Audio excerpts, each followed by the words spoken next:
Hello everyone, it's Friday. This is Michelle at Serendipity House, and gosh, I feel like I've been running ragged today. I just got back from moving my things around in my space at Bowerbird, and I thought on the way home I would stop here in my workshop and do some glazing. So the table that we did in the Wiesel 1 hour enamel abyss yesterday is all dry, obviously because it's only 1 hour, right? And it's ready to glaze. Say hello as you come on.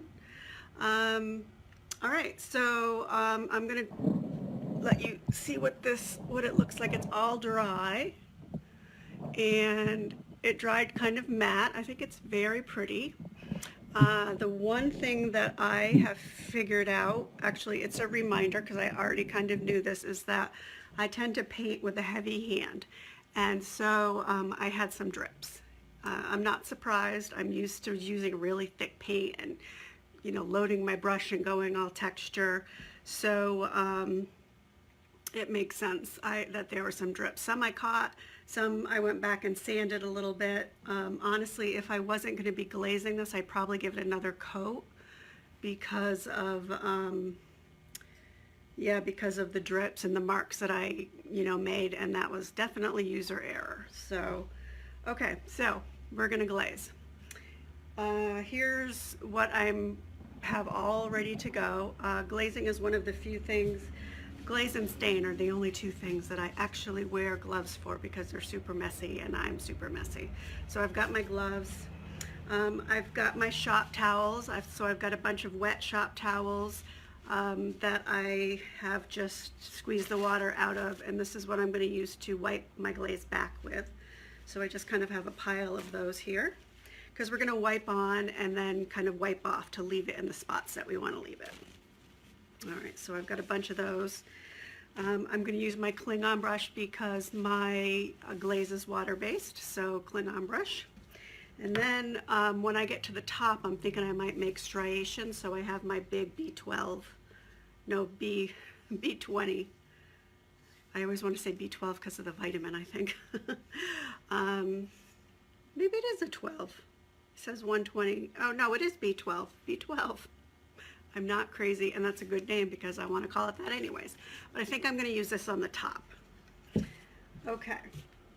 We're using the Wiesel glaze in metallic bronze, which I've used several times before. I love this stuff. So I'm going to open it, stir it, and we're going to start putting it on the little details here. I don't know if anybody's even here. But that's okay, because I'm going to have this for replay. Hope you guys are having a good day. Got a little bit of a... All right. I can't wait to see how this comes out. I think the metallic bronze with the abyss is going to look really pretty. I just wasn't sure yesterday because, here's my opener. Yeah, I just wasn't sure yesterday, but now I'm feeling confident that this is the right glaze for this. All right. Ooh, it's so pretty. So it's like, hi Demetra. I don't know if I can, from Greece. Well, welcome. I'm glad you're joining us. Is it nighttime in Greece right now? All right, so there's the bronze. Let's see what it looks like over the, well, we can kind of see what it looks like over turquoise, except I'm just wiping it with a brush. So it looks really brown, but when it gets in all the little crevices, it has like sparkles of bronze and gold, and it's a really pretty warm color. Of course, I'm going to wipe it off my wood more than that, so it's going to be pretty transparent. Okay. Hi, Ronnie. We're glazing. Okay, I'm going to move the camera down so you guys can see me work. I think I actually missed a whole section of this yesterday when I went back for my second coat. But it's okay because since I'm glazing, it won't look too see-through. All right, let's see. Move stuff around here. I feel like I've lifted this table so many times. All right, we're gonna start doing this right here.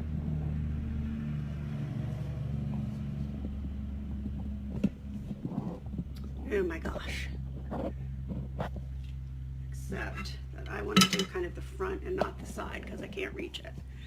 All right, so can we see this? This is what I'm doing. All right, so you can see actually there was see that mark right there? There was a little chip there that I clipped it off with my fingernail. So that's the kind of stuff that that was definitely user error with the enamel. All right, so I'm gonna load up my brush, and I want to just kind of start in here and I'm just kind of dabbing it. Do any of you already glaze, or is this something that's new? I like glazing. I'm more of a waxer though, and you can sometimes get the same effect, except that you know, with glaze there's a lot more colors and it's got a different sheen to it, but you got to work fast. I can't see the other side of this, so I guess, and it does look different when it dries. So I'm just taking my cloth and that spot that is still there that I made, so I might make it darker with the glaze. I'm probably the only one who'd even notice it anyways. I have figured that out, that most of the stuff I stress about, I'm the only one who notices it. So that'll be really pretty when it's kind of subtle right now. Well, it's supposed to be subtle, but it'll be very pretty when it dries. Yeah, glazing and waxing are very different. They are very different, but you know, I think, like, you know, you find that you choose one or the other for the details. Yeah, they are very different, you're right. It's funny though, because there's a lot of people I know that hate to wax, so they're like, oh well, they'll glaze instead. What I do when I glaze is I do kind of brush it off in lines. I'm not personally not really great at, some people are really good with getting that cloudy effect. I feel like when I try that, it looks spotted. You know what I mean? Like, you know, like they'll dab it off. I just go for lines. So if any of it is staying, it's going to be all pulled in the same direction. So there might look kind of stripey. Hi, Catherine. So Ronnie, do you glaze or do you prefer to wax?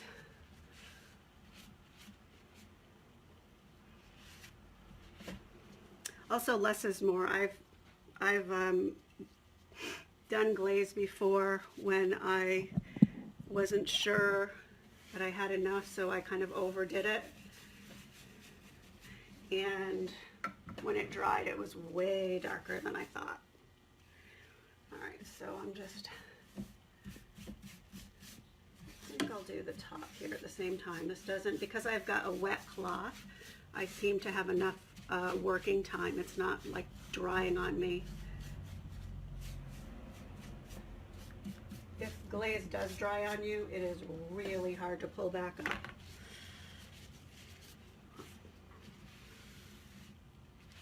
And I think I need a new cloth. Do any of you use the Wise Owl? You like wax? I do too. But I also love using different products and trying different techniques.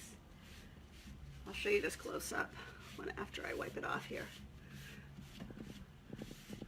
So I do like playing with glaze. I think it's harder to use than wax myself. I guess it's all what you're used to. All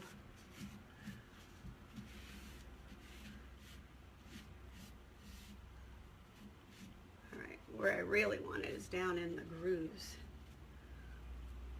All right, I think that looks good. Oops, I just dropped my iPad. How's that look? Assuming you can see it. I can't see what the camera's focused on. Okay. I'm going to do this other side and then the top, which for me, flat surfaces, if I can get my iPad to close right, for me, flat surfaces are much harder to work with. I tend to make more mistakes on flat surfaces. So we're going to do the flat surface together. Hi, Sharon. Yeah, I don't know. I like waxing. I don't know if it's just, I can get wax to look right. Glaze stresses me out a little bit more. And I think the reason for that is that so many times when I've applied it, I thought I've applied, whoops, back, see, I'm getting distracted and I forgot to wipe it off here. It doesn't dry as transparent as like I may have thought, and it's much darker. All right, so I'm going to do this spot over here, and then we're going to do the top, which I think is going to be the challenging. All right, I'm moving on to my, I'm done with this cloth, I think. I'm moving on to a new cloth, except, boy, I just want to,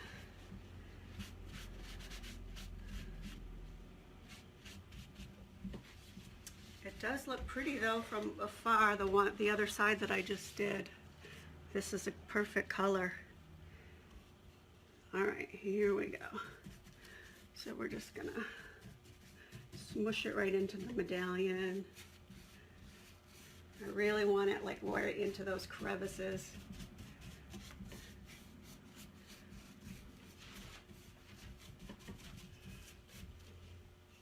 You don't need much on your brush.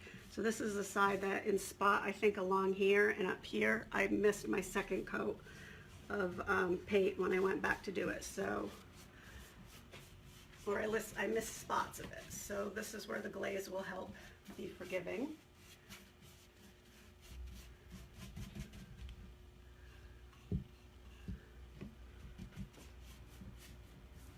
Actually, I already love it. This table, I just, every time I look at this color, I can't decide if it looks more green or more blue. Today it looks more blue to me than green, and yesterday it looked totally green. So I guess that's a good color. It's a good color when it changes in the light, I think. I like that. I have some walls in my house, walls and ceilings both painted in a gray color, and depending on the time of day, first of all, you can't tell the ceiling is a different color. You know, you think it's white, I guess, because you assume it's white, but depending on what time of day it is, the gray, sometimes it looks blue, sometimes it looks white, and it's really pretty. So I've got half my house painted in the same gray instead of using whites. I just use the same neutral gray. I think it's called Passive by Sherwin-Williams. All right. Now you can go back and add more once it's totally dry, but as far as I know, there's no way to get it up. The glaze, Jamie, is Wise Owl metallic bronze, and it's a really pretty color. I think I've used it, like I said, I've used it over raw wood to try to make some things blend. There's another spot right here, that light spot, that's where I had to sand a drip off. And it's just got a really pretty sheen.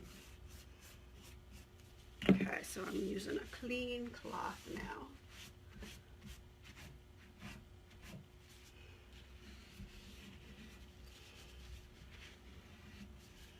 Right. So I really am taking most of it off, but it does add so much dimension where it's left on though.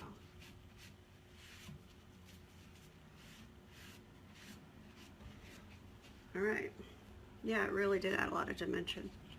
So let me just get up here, and then we're going to do the top. I like the look too. Thank you.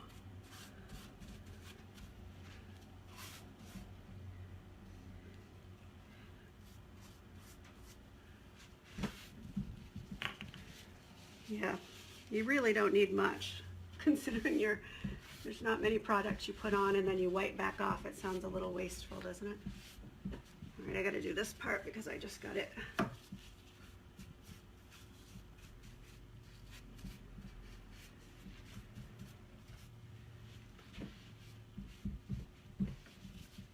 Oh, I know what I forgot to say. So normally, for those of you who don't glaze, the one thing that I didn't do with this, that I normally would do, is seal before I glaze.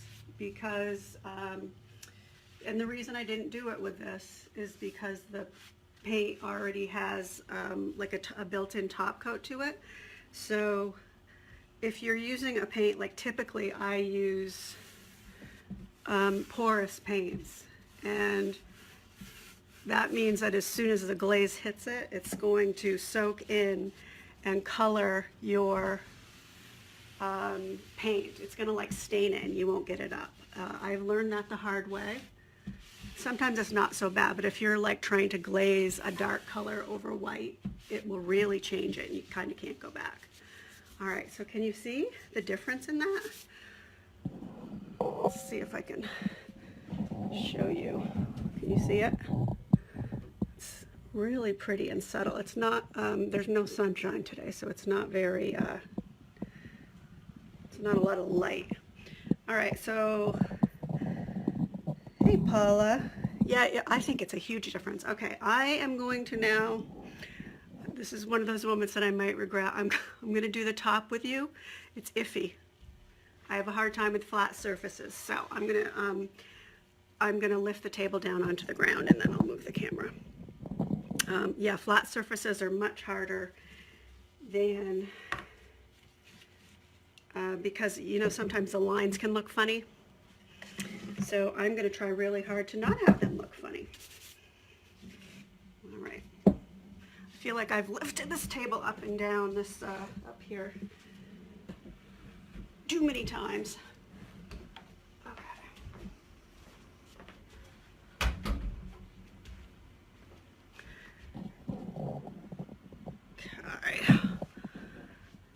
I'll just move the table so that it doesn't have wheels anymore, but all right, so it's got a little, you know, I would say the finish to this is more satin. I'm kind of surprised at that actually. Okay, so all right, so here's what I'm going to do. I'm taking this leap. I've got all my stuff ready. I definitely want to go in long movements, and I very well might be using this instead of using the cloth, or use the cloth and then this. So let's just see how it goes.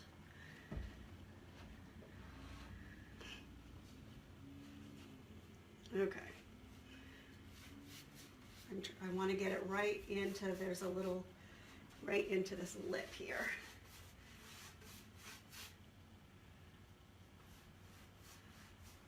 And I'm just going to do like one stripe at a time because glaze dries pretty quickly. So,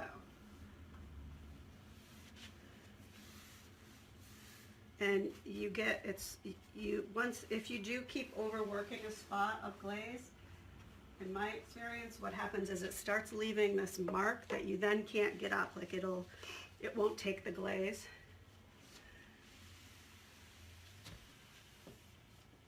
Okay. Maybe I don't even need the cloth. I mean the,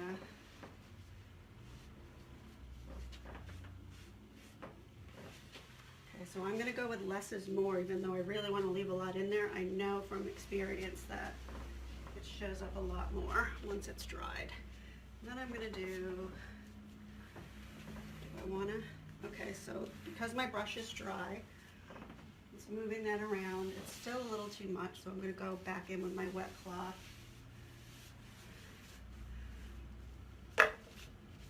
I know you probably can hardly see it, but I can see it from here. I don't want it too stripy.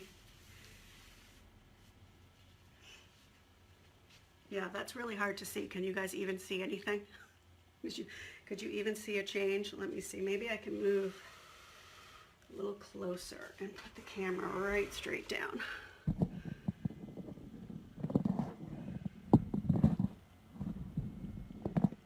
All right, that should be better. Let's try this again right down the middle, right down next to where I was before.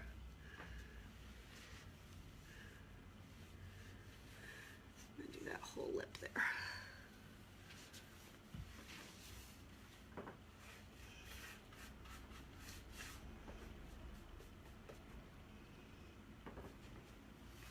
Just gonna try to work fast.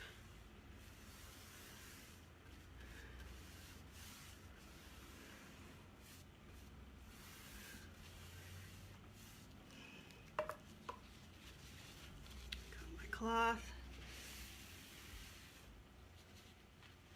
It's a lot of product coming up. Okay, new cloth. You gotta have all this stuff like ready to go once you start. You could see why I'm wearing my gloves too. You kind of can't worry about that.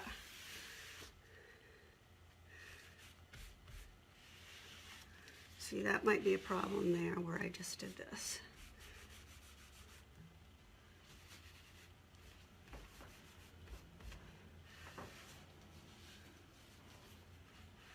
So quiet. I wish you guys could like speak back to me. It's really weird talking to myself.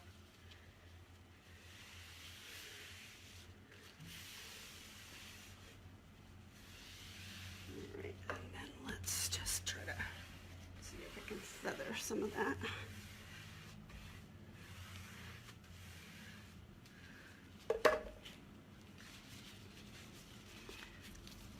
All right, what do you think? Can you guys kind of see what I'm doing?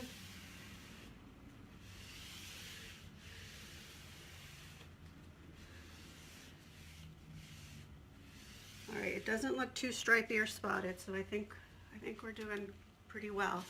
Yeah, I can see the striations on the camera. Hi Mary, hi Haya, Elaine and Betty. So it looks nice, so you can tell, you can see it. All right, I'm gonna go to the other side here. And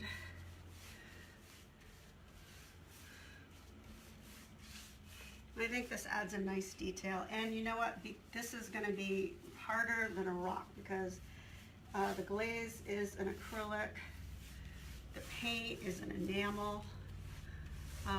This is going to be a very tough table. I'm going to go back and seal it. I'll put probably my big top on it, DIY big top, and I'll do that today. This will be dry enough to do that with.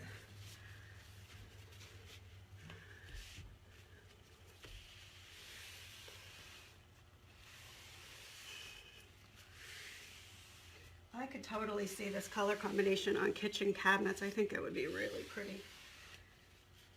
Like the pin striping kind of in the bronze would be gorgeous.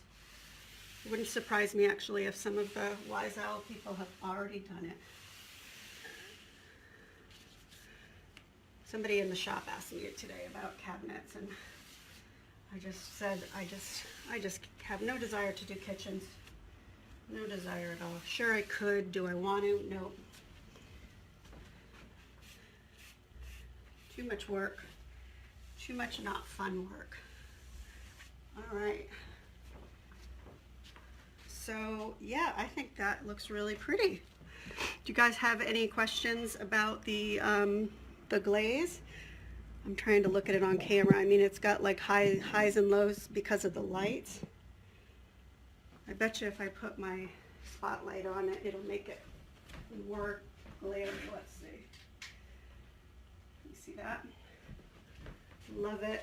I just have to finish the bottom. I think it looks really good. Yes, Cheryl. My arm can't even lift this stupid camera up anymore. So this is the table that I just did. It's the 1 hour enamel abyss that I painted yesterday. And over the top of it, the Wise Owl glaze in metallic bronze. and it is a perfect color combination. It's so on my cloth, I can see all the kind of gold and bronze metallic glittery coming up off my cloth. Yeah, it came out really good. So I'm happy with it. I love the color combo. So thank you, Michelle and Joe, yesterday for recommending it and saying that it would look good. I'm going to finish the bottom of the table and then probably take some pictures. I have a lot of new projects to start. But I hope if you guys don't glaze that this helped you out some.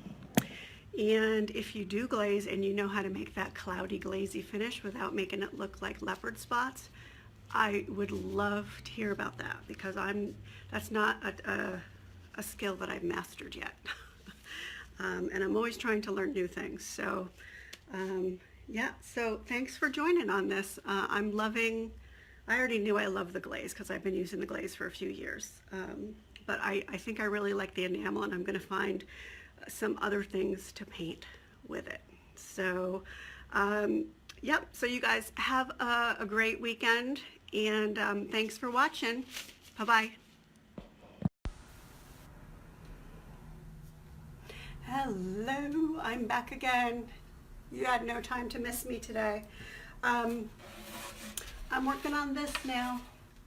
I thought you just might want to see me work on the seaweed and getting a little bit of a drippy look. Okay. Yeah, I just did the Wise Owl enamel, 1 hour enamel, and the piece is drying behind me. I'm loving the look. I'm excited to finish it. But this, back to what we started last week, I did the Bohemian blue over the whole thing, and then I actually put the big top over it. And the reason I did that is because I'm going to go drippy. Let me just find myself here so I can answer questions. So I'm going to be using the, I think it's 159. Well, I found myself earlier back in time. Sorry, hold on a second. I need to pull up this actual live. Say hello as you come on. There I am. Okay. Who's here? Hello, hello. I'm going to face you down here so you can see. So I've got all my DIY paints here. Swipe left. Okay. Say hello as you come on so I know if anybody's watching. I've got my water bottle and I've got all my DIY paints. I am going to be doing the bottom right now. I'm going to be using, what am I doing? Fancy Farm Girl. And I just put this in some wet abyss paint, and I'm going to be using some golden ticket, I think, too, on it. Gross. Okay. So this is not wet, but it is sealed because I didn't want to muddy up the background color. So what I'm going to do is basically just down on the bottom edge here. So this is the bottom seaweed. I'm going to put some of the green paint on it, and then we're going to tip it up. And then after all of that part's done, all of this will be painted in. But I want to do the drips first so I don't mess up. I wonder if that's how I did it. This is pretty thick here. I'm going to spray it though. These smaller ones tend to get thicker. Probably because there's less in them, you know, than the quartz. Although if you do want it to the DIY paint to thicken up, all you have to do is leave it open or take a bunch out, put it on a plate. Hi Trish, how are you? What you up to today? I'm playing with mermaids inspired by the nice sunny weather.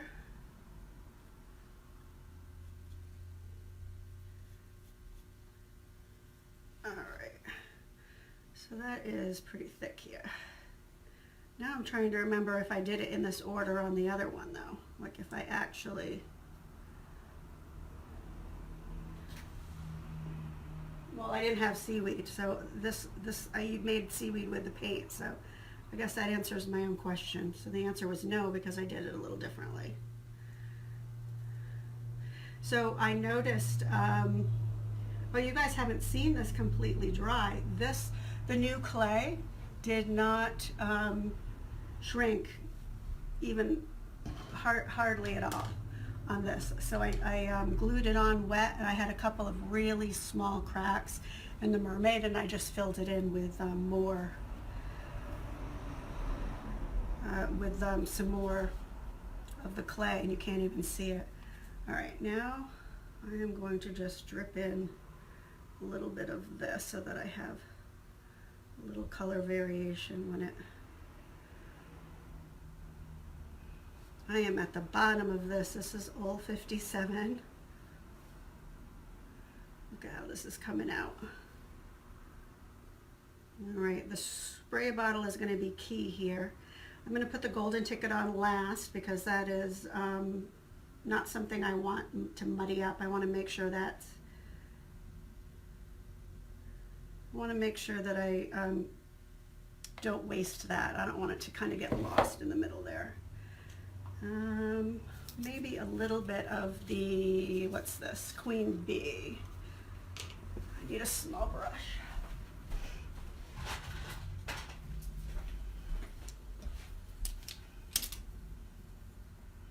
I love Old 57 too, although I have to say Mermaid Tail is my absolute favorite color. I would paint everything Mermaid Tail, that and Bohemian Blue, but Mermaid Tail, I don't know what that's just like the perfect mix of blues and greens, but clearly I love my Old 57 because that can is gone. Although the Bohemian Blue and the Mermaid Tail, I definitely use those like double the amount of other things. All right, so let me just test my water spray here. Okay, so you don't want it on too high. You want to have it more of a mist, I think. All right, so I'm just getting it wet, and I'm going to tip the board in a sec. That paint is thick. I might have to help it. It kind of comes out different every time I do it. I never know what it's gonna, yeah, so it's getting all of those. Because it's pretty thick paint. The paint's not usually that thick. All right, hi Sandy, hi Kim. All right, so now I'm gonna start really wetting that. And because I top coated the Bohemian Blue, I can wipe off those weird looking drips, so all I have left is the paint, you know. I probably should have thinned the paint. I didn't check it before I opened it, and it was very thick. All right, so I want to blend that a little bit, and it's not dropping. So here's how we kind of go with the flow. Help it a little bit.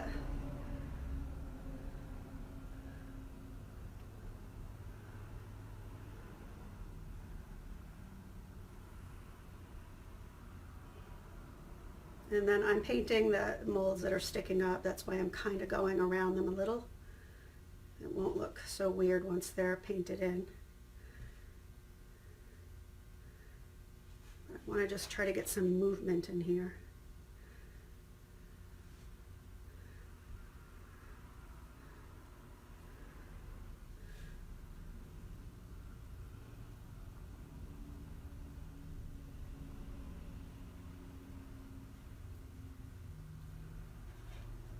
That's better. Of course, I'm looking upside down, so let me know if it needs, let's see it, like what color it might need. The top is going to get a similar finish, except it's going to be all the blues coming down. So that's why I haven't used the Mermaid Tail, and I'm doing predominantly green here. Let's see what that looks like from. All right, so let's put in a little golden ticket. What do you think? Where's my golden ticket?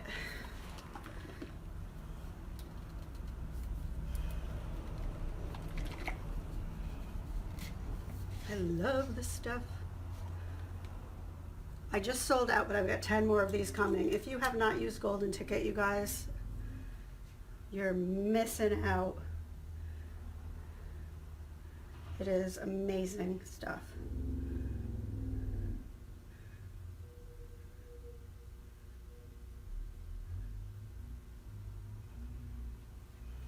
Might paint her hair with it after too. I think I'm gonna give them blonde hair.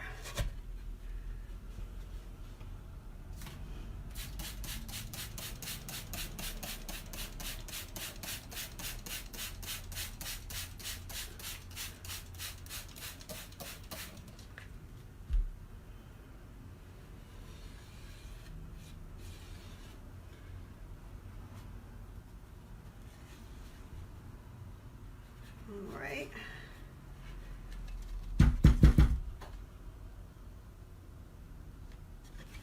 What color does it need yet? I love that you haven't tried. Oh, you haven't tried this paint line? I love this paint. I'm trying to think of what other color I should add in the bottom, or if I should just leave it.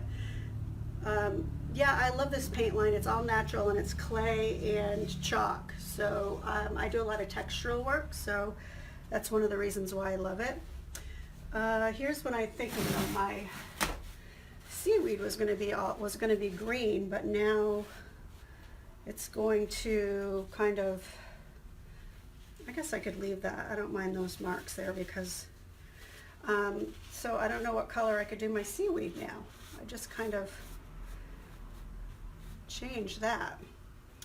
What do we think? Let's paint the mermaids. I'm going to turn this upside down. I'm not going to do the top blue on the same day because I want this part to dry on the bottom.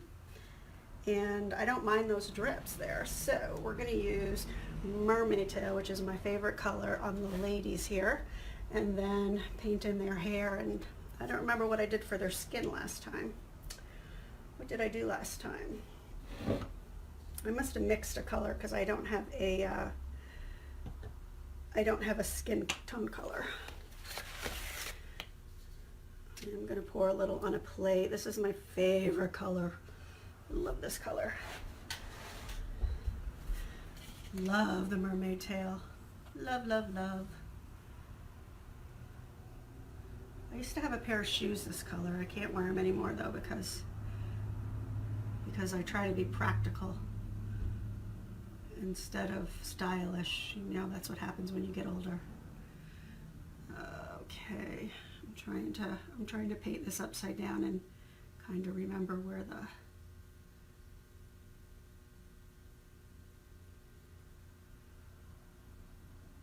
there's a good amount of water on this, which is making it a little challenging there. And I want to make sure that I keep the texture. I don't know if you can see the texture of the mermaids there that are, but if I go back after and hit that in the gold with the little gold gilding, it's really pretty. And then they're very mermaidy looking. So this is the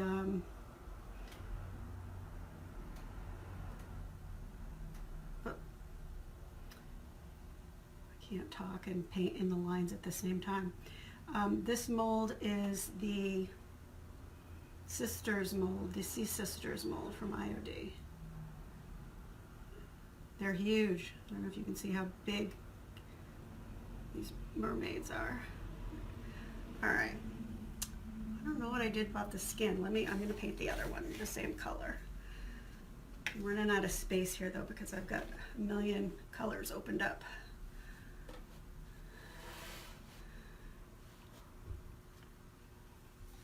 Got too many product. I got too much going here. Messy workspace. This dries pretty fast too. This will. I have so much water over the rest of it. I don't think that part will.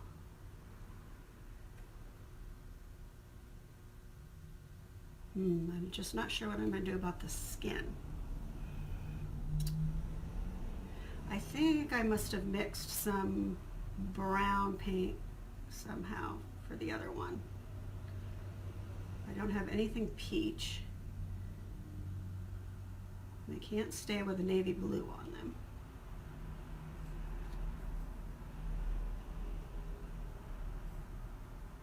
Have you guys used this mold before?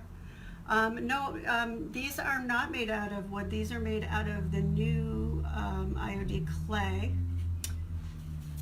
I'm coloring outside the lines here.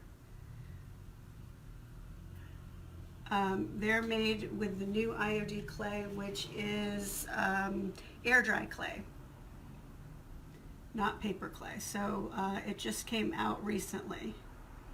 So it's not the one in the box, it's the one that comes in a plastic package, and it says IOD air dry clay. The only thing with them is that you have to, I did a demo on them, but actually I think I was making this last week. You have to put cornstarch or flour in your mold. Did I get them all? Let me make sure I got this.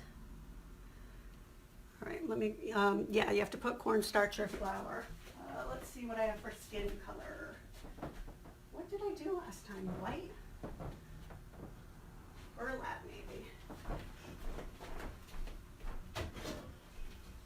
This is the piece I'm kind of trying to copy. I'm trying to remember what I did for her skin. It looks kind of like I used burlap, like this kind of beigey color. So I'm going to go for that. We don't really care. And then I like the blonde hair. Even though I'm a dark, well, maybe I'll do one blonde and one dark hair.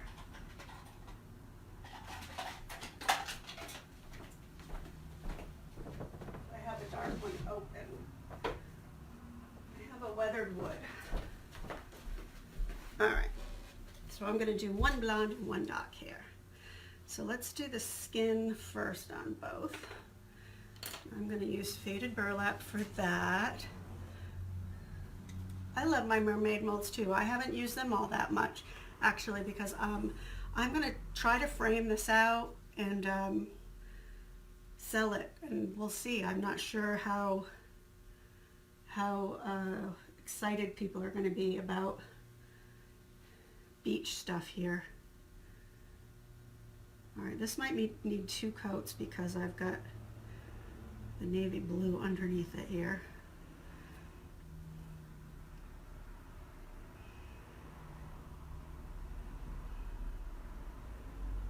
Yank. All right, that'll pass for skin color. She looks a little ill, but not too bad.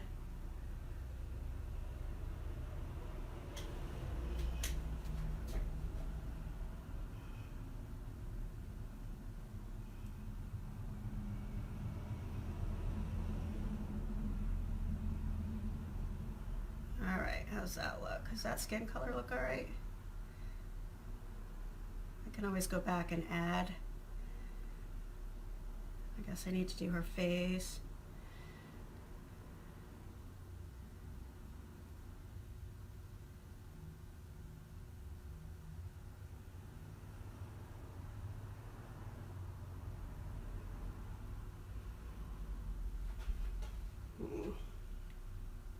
Not sure.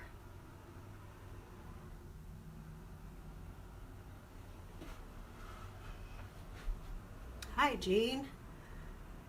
Oh, that's a good idea. You put them on some chair backs.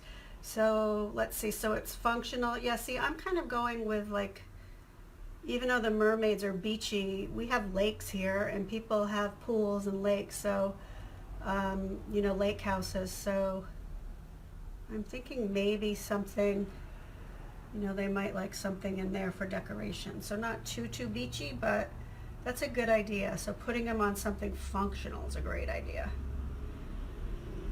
I guess I need to buy some chairs.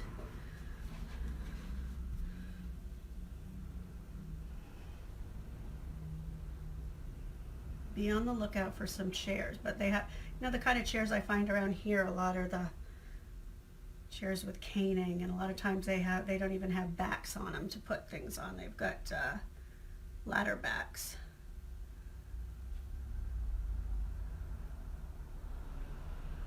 But I will keep my eyes open.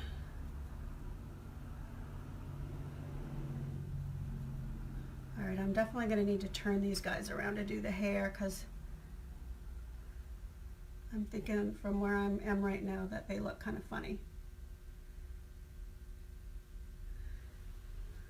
All right, there's that. All right, what do we think of that? All right, so we're going to do one blonde and one dark hair. I've got my queen bee out already, so I'm going to use that for this gal here. And then I'm going to use the dark one. All right, queen bee. I think my brush is too big. Hold on. All right, here's the queen bee. Well, this is a stiff brush. I'm just going to go slow.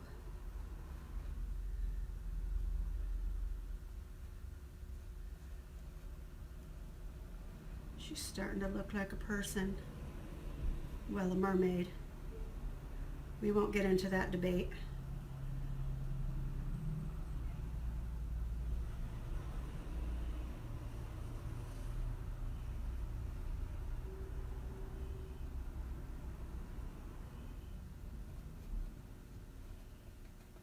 All right. Yeah, she's starting to look like a girl. This is really wet in the bottom, you guys, where I did all that water.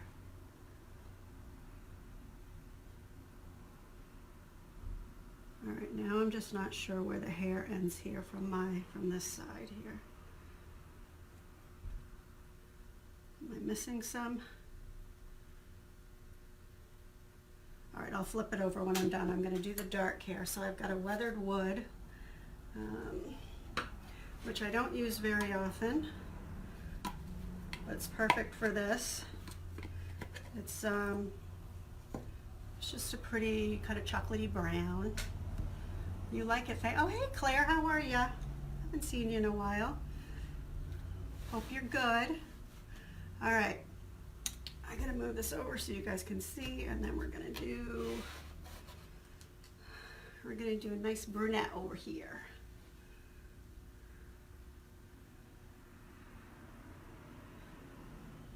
Here we are.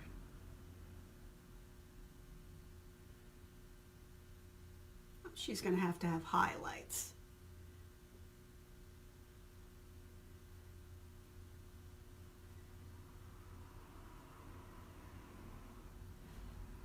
Funny how they're opposite. I feel like I missed something on the other side because they're mirror images of each other.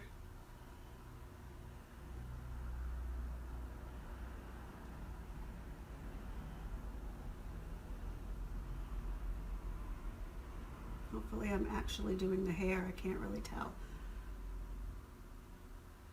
All right, and I've been leaving them faceless. I don't know what the rest of you been doing. If you I've been painting them, or have you been doing little eyes and all right.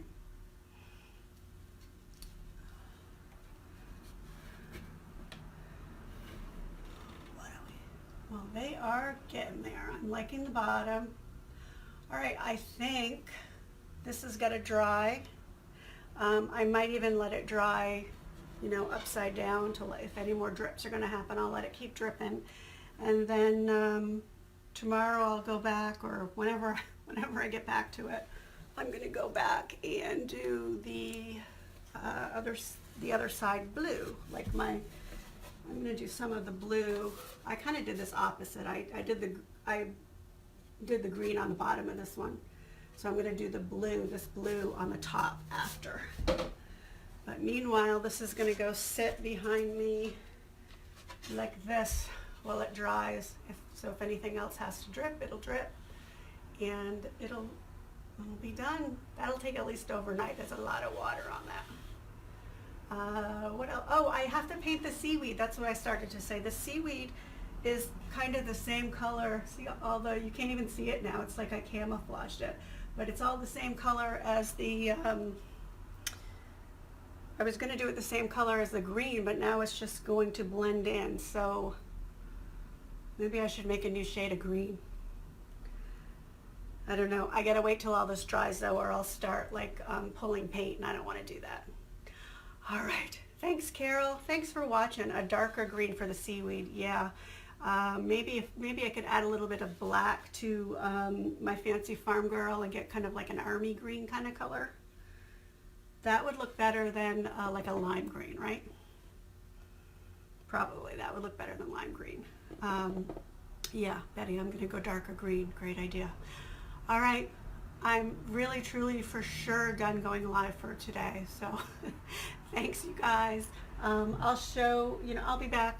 I'll be back when I'm back, and I'll show you what everything looks like done. But I appreciate you tuning in, and I appreciate your input on the projects that I'm doing. All right, have a great day, you guys.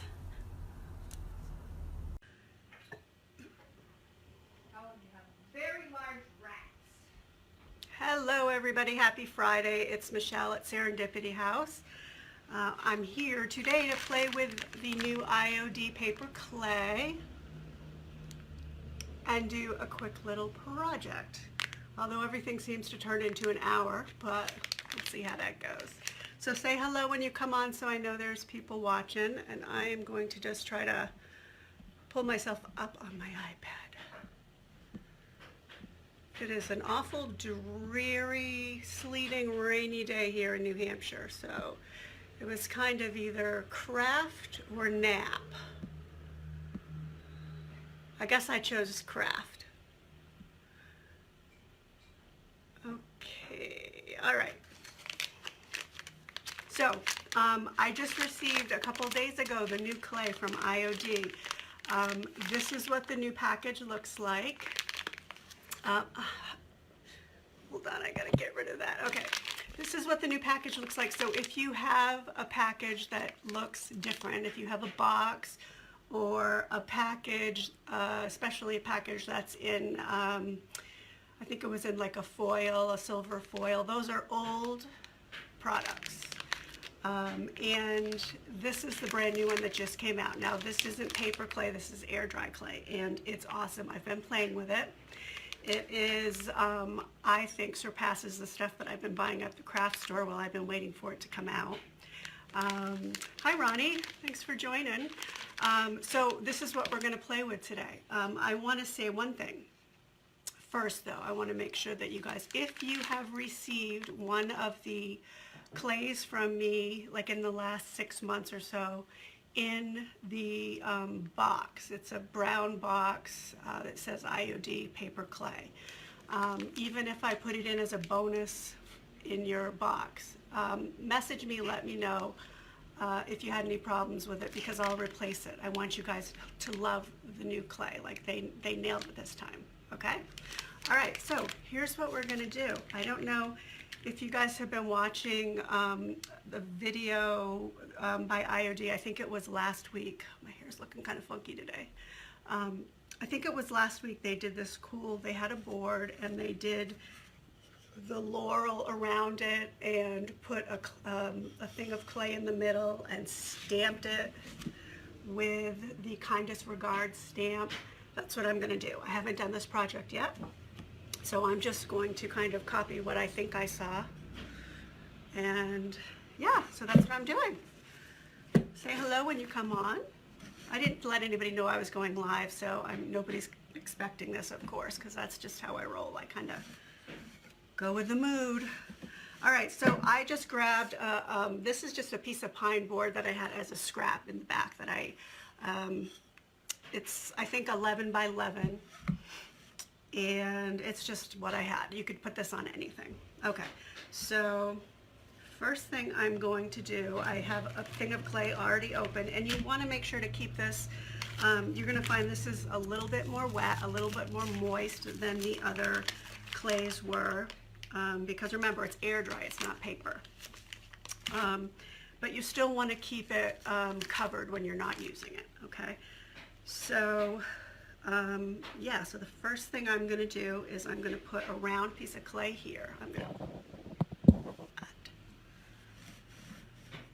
I haven't sent any, I think I've sent out 2 of the new clays just because I do have it up on the website. It's $12 and it's a bigger package. This is, how many ounces? This is 14 ounces. And it still does shrink, but it doesn't shrink as much as the paper clay did. All right, that's definitely not going to be enough there. Now I wish I had a rolling pin. All right, so I'm just going to squish this all together. I'm trying to make a nice flat piece in the middle that I can stamp. This is just going to be like a piece of art, something fun.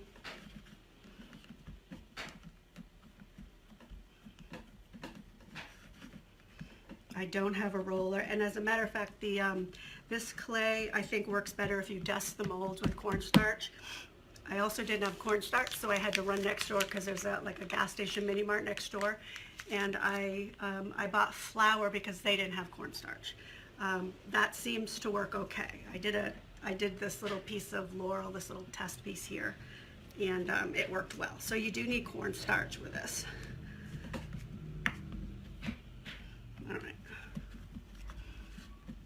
I suppose this doesn't have to be perfect here, but what I do want is I want it to be the right size.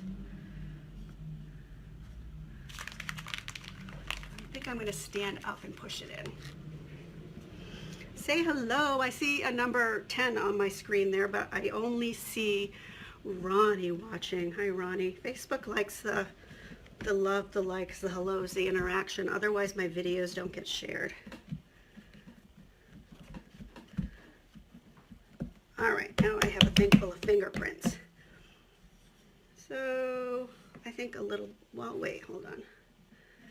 I'm going to go a little bit bigger on that.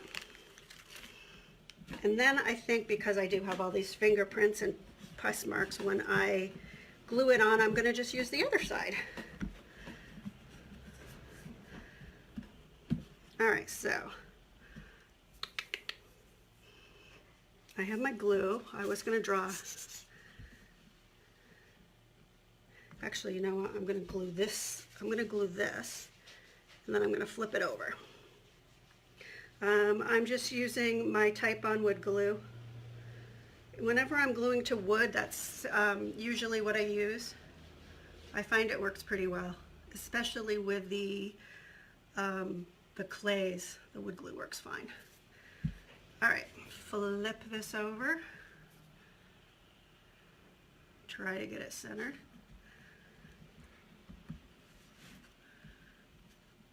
Certainly not a perfect circle, but that's all right. Okay, so now I'm going to use the mold. Let's put that aside for a sec. All right, so I'm going to do 2 sides of the laurel, kind of surrounding this. All right, so cornstarch, and I'm finding out in a pinch that flour works. So all I did is I put a little on a plate, and I'm just dusting it in the mold. You don't need a lot. It just helps keep the detail, and it helps it pop out of the mold a little easier.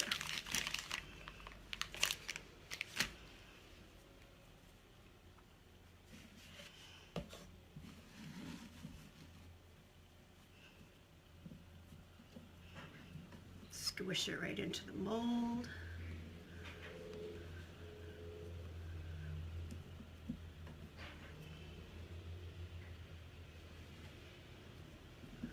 And then if you don't have enough, you can just keep adding to it. This is really pretty wet. All right, then usually what I do is I take a trowel, putty knife, whatever you call them, and because of the ridge, this came off the top, you can get a nice clean flat backing. See that? That's what the ridge is for. So basically I went over the ridge and the ridge catches it and makes it so it's even. Now this should pop right out. Oops. Alrighty. Here we go. So these are bendable, so you can just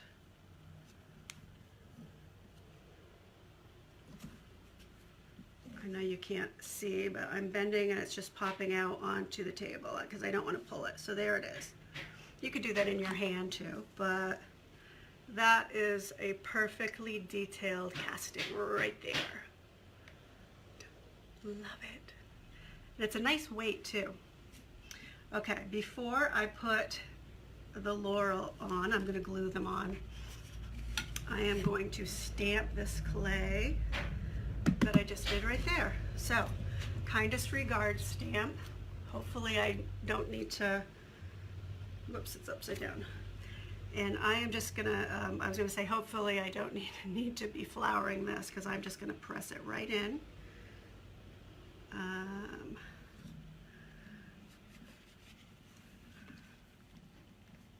This should just make an indentation right in here of the words. I love my multimedia. Alrighty, see how this is, it looks black because I have been using it with ink, but it's clean. Love, you don't need to flour the stamps. Can you see the impression? Way cool. All right, love it. Okay, now I am going to glue. Hi, Susan. Yes, this is what you missed. I've got it ripped. What you missed is the clay. I pressed it on, and then I put glue on it, flipped it over, and glued it onto the board. This is all still wet. You haven't missed much. I'm using the new air dry clay by Iodine. It's awesome. This is also, this is already starting to dry here. All right, so I'm gonna just do some placing before I glue. I'm not sure if I want to put this on top of or next to. Maybe a little bit of both. Maybe. You know what, I feel like I want to finish my mold and lay out my design first. Okay, so I've got these two here. But I think I'm going to also add, should I add a bee or a crown? I'm going to add something up here.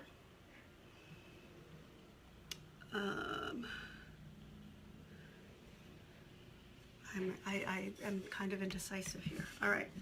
So my flower, I'm just going to mold, I'm going to do a crown and a bee right now, and then I'll decide once I got my flour or cornstarch,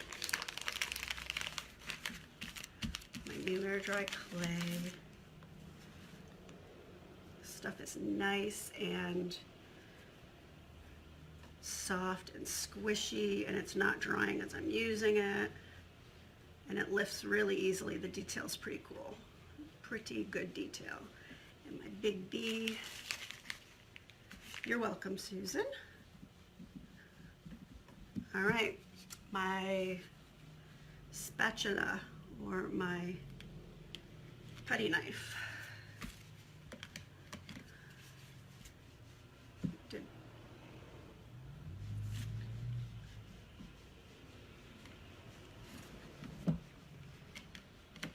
There, right over, catch right over those ridges. And then, look, pops right out. The veining, there's even veining in there. All right. And my crown, and I know I have to be careful not to lift the cross off. I think I may have, it's pretty fragile right there. Okay. And then I'm thinking maybe a couple more pieces of laurel. Let's try a couple more pieces of laurel and just see. Oops. So what's everybody up to today? Is it yucky weather? Is that why we're sitting and watching videos? It is pretty gross out here. Pretty gross. I have to work all weekend in the shop. I hope it's nice weather. I really hope people come out and shop. It's been a long winter. All right, so I'm just pushing it right into my mold here. And then, you know, the extra, when I take it off, I've been reusing that. I'm just putting it back in my pile. It doesn't dry that fast. So if you have extra where you're pushing it in, you can use it.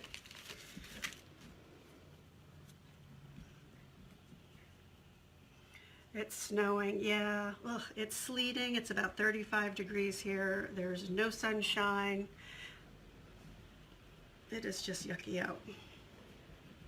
And the kids have no school, so it didn't help when I got up to get ready. They have no school because of a teacher's workshop or something, but everybody was still sleeping. Even the dog. Even Lola was taking her nap. All right.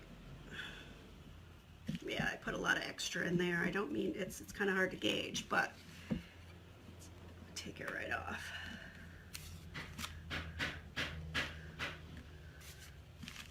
Can you hear the hammering in the background? I have a friend here doing a project. We're working on an old mirror that she has that actually needs some of the molding replaced, so we're going to be making it out of some of the paper clay when I'm done here. She's trying to get some of the corners off so that we can mold right over it. Okay. Well, that one came out nice and clean. All right. I'm so messy. All right. Let's see. So this is all the, I'm using the Laurel mold right now. I think that's all I've been using so far on this. Now I like to kind of go with gravity and take this off upside down so that I'm not, it's just gentler so I don't rip. I'm sorry you can't see. There we go. And I'm going to do the same with this one. But it really does keep all the detail.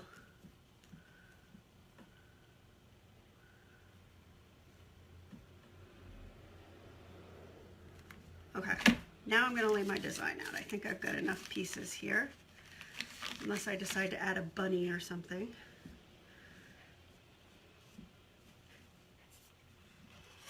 Hey Sandra, how you doing? My friend Sandra from Italy. Are you in Italy? I think you're in Italy. I could be totally wrong. I know you're an IOD person though. All right, I'm laying the board out. So if you have suggestions, here's the top. I'm thinking crown at the top. I might cut into that a little bit. Where's my putty knife? I might.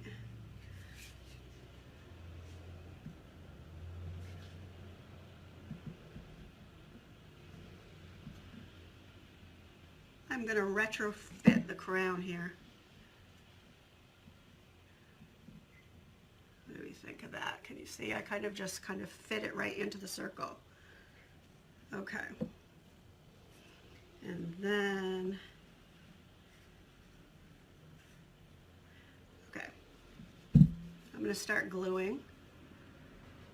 I think I've lost, and I'm just using my Type on my wood glue because it works well on this clay, and anytime I'm going on wood I usually just use the wood glue. So there's that, and I broke off the cross.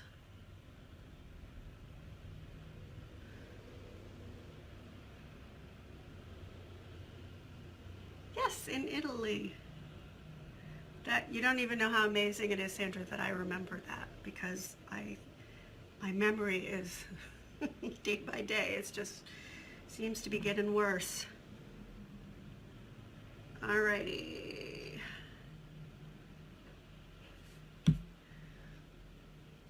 Now I guess this could be pretty forgiving while you're using it, because I'm going to paint the board. So if I lay this down somewhere I don't want it, even if I get glue somewhere, I am going to be painting. All right, so I've got this touching, but I'm also going to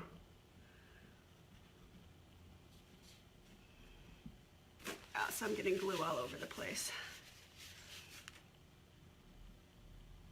I just want to make sure that there's actually glue.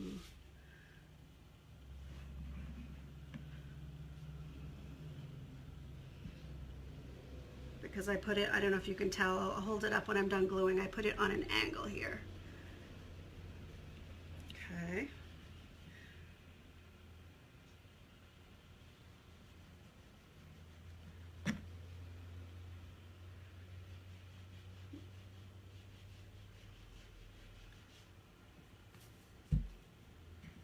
Guess I'm not feeling very chatty today, sorry. It's gotta be the weather. Alrighty. Ask questions if you have them. If you missed the beginning, when I said if you have ordered any of the if you've ordered any of the other clay from me in the last year and you've had any problems with it, I will happily replace it with the new clay. So drop me a message and let me know. All right, that looks pretty cool, and this actually fits perfect down there. And then I like painting this when it's wet. It works perfectly fine for me. It'll get more than one coat of paint anyways. So I am going to put a first coat of paint on it in a minute. The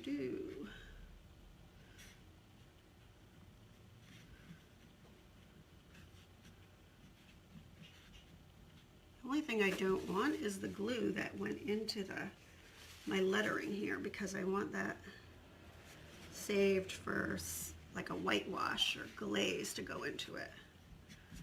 Okay.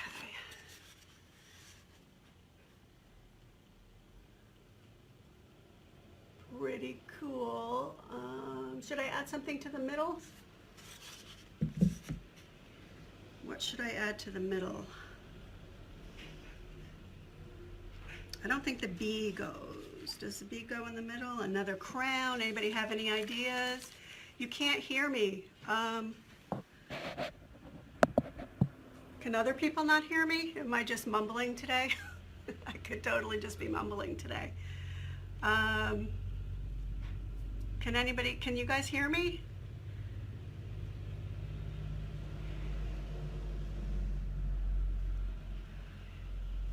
Tanya says she can't hear me. I don't know if it's her volume. You can hear me. Thank you for responding to that. I'm also not saying a whole much.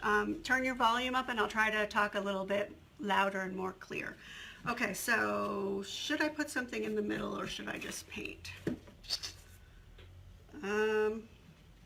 Anybody you can hear? Thank you. Hey, if Sandra can hear me all the way in Italy, then I think it's a volume issue. Alrighty, Sandra, have you made one of these yet? Let's see. I'm going to go ahead and paint this. I suppose I can glue right on top of my paint. All right, I am going to go ahead and paint this with some, I'm feeling this as kind of a neutral shading, crusty kind of a project. This is DIY burlap, faded burlap. So here we go. And this is just the first, you know what, this brush feels a little too stiff. Not stiff, but I need a smaller brush because I don't want to squish since the clay is wet. Give me 10 seconds.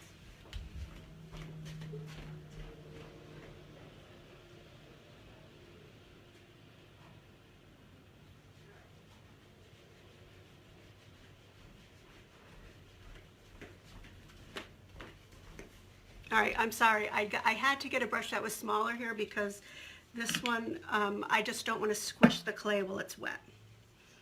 So, here we go. We are doing a first layer of paint, and then when this dries, I will probably do a contrasting color wash so that you can see. Actually, look, check this out.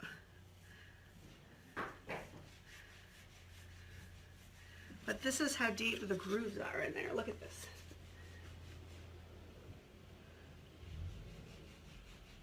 Pretty cool stamping your clay.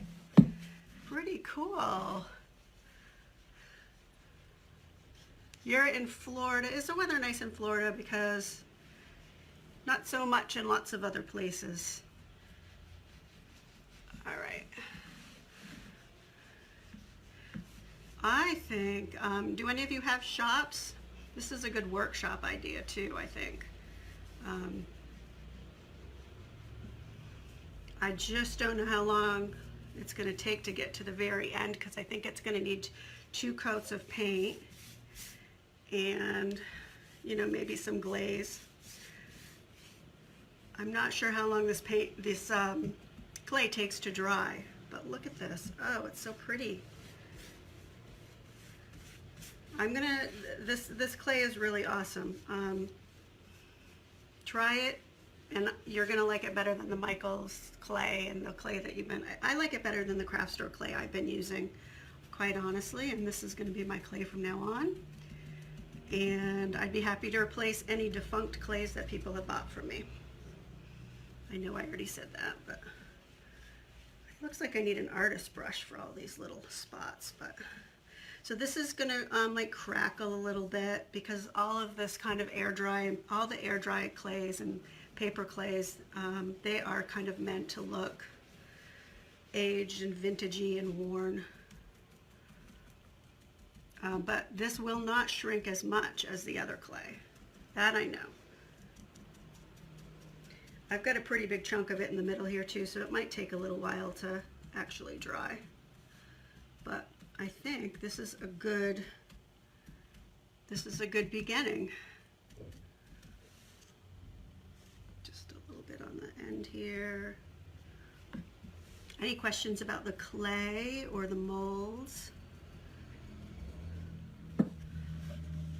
I'm going to paint the edges of the board too after I show you guys what this looks like.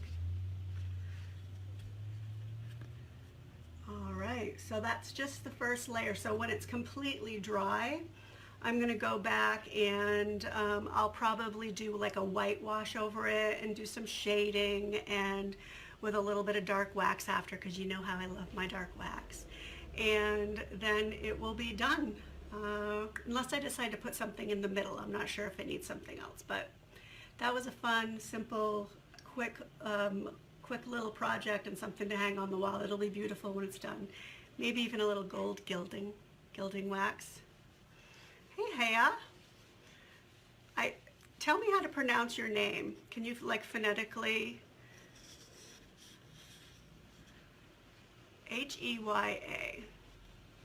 You're always jumping on because I don't know what time it is there, but I don't like that. I feel like I'm mispronouncing your name, and I want to say hello.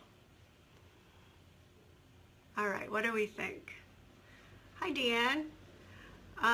Can this clay be dried in a low temp oven? You know what? I'm not sure. Could the other clays be dried in a low temp oven? I kind of don't see why not. If you're talking about like a 200. I don't see why would you want to do that? I don't know. You think a bird in the middle? I feel like it needs something in the middle too.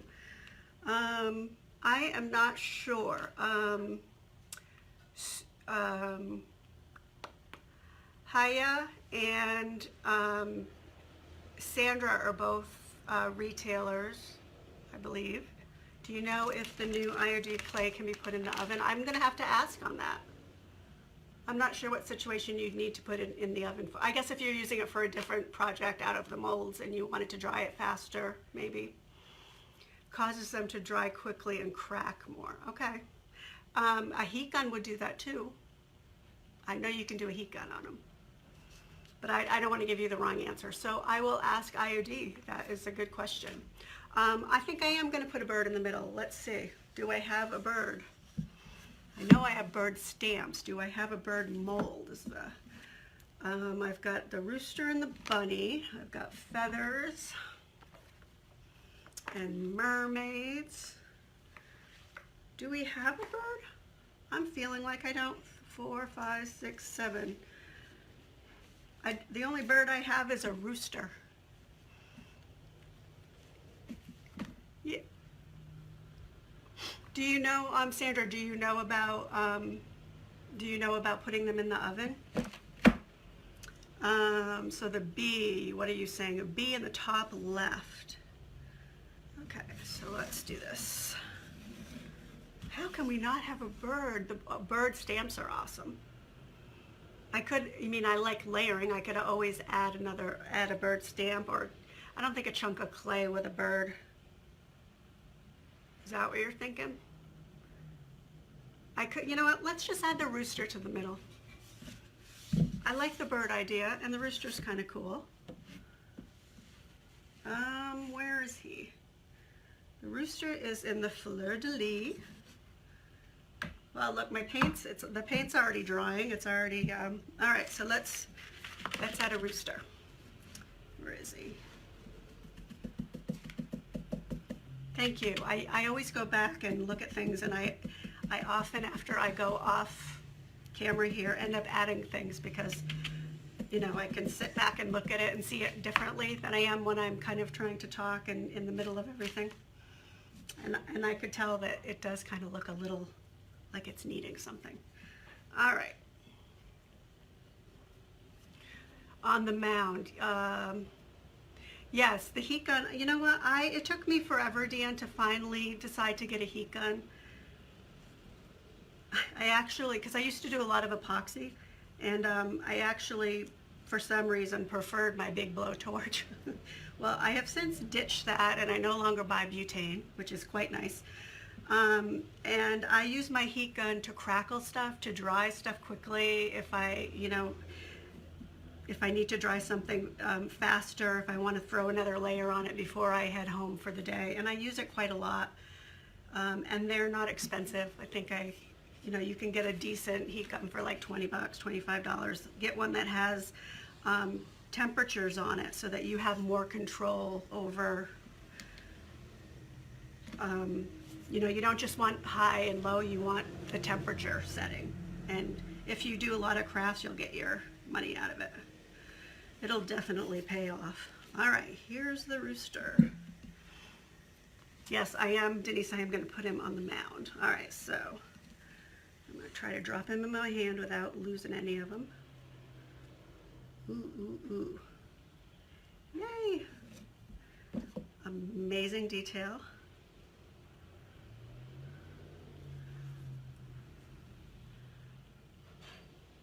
Can you see the detail? Obviously it comes out more when it's painted. Okay, so I think, actually, speaking of heat gun, I'm not going to glue him to wet paint. Actually, that's a little bit damp. This is the heat gun that I use, that I have. It's a Wagner. It's like 20 bucks. It has temperature and settings. I'm going to use it right now to dry the paint. Actually, maybe I can even do a wash while you guys are watching. Should I? Or is this getting kind of long? You can see where the paint is drying. The molds aren't drying as quickly, but the paint,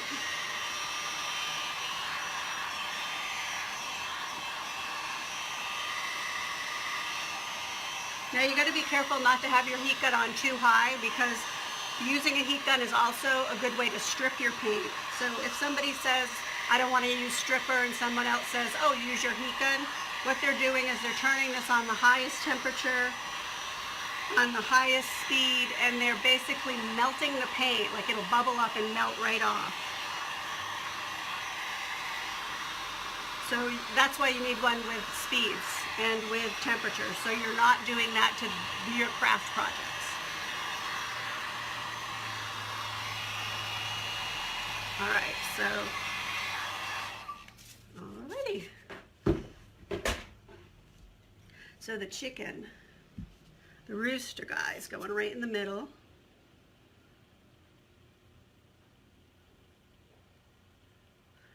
I like, this clay seems stiff enough, it's not hard at all. It's just kind of, well, it's more meaty, I'd say. It's just got a different consistency than the paper dry.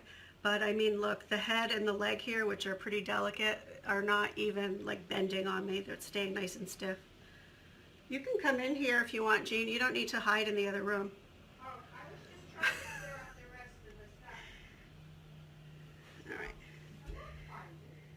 All right. Alrighty. And are you learning anything in there? Am I learning anything? Yes. Good. Alrighty. He looks kind of handsome on there. I'm not really a rooster chicken kind of country person, but I'm liking him. Let's put a little bit of here. I just don't want the glue sliding out because it covers up the details that I want to get into. All right, so here's my rooster. Maybe I should leave him. No, I think I should paint him. Barbara, you know what? Replay is just as good. What do you think? I think it looks really cool. Yeah, it does look pretty cool. It does. Well, I'm And going I bet he'll sell fast because people like roosters. I know. People like roosters. That's what I hear. I should, a bunny for Easter maybe too, but I've got something in the shop right now with some bunnies on it, so one can only do so many bunnies. That's right. All right, what do you think? No, that's good. Awesome. I'm just going to whitewash the whole thing, so do you guys want to see me whitewash it? If you want to see the whole thing whitewashed, then I'm just going to have to dry the rooster with the heat gun. Hopefully that wasn't too loud. You can't see your work surface for all of the comments. If you swipe right on your screen, I think the comments go away and then you can see everything better. Yeah. So swipe right if you're on a phone, and then the comments won't cover up the bottom of your screen. I know that's so frustrating. Let me know if it works. All right, here we go. And I think you can still see the comments running across the bottom. Yeah, I was answering somebody who said they couldn't see it. That's why I have two devices actually, so that I can make sure I can read your comments and make sure that my project is in the screen. Can you, would you grab me some white paint, please? Yeah. It might be a quart. White, vintage linen is okay. It's in front, I think, on your right. That's already dry. Susan, which molds do you have?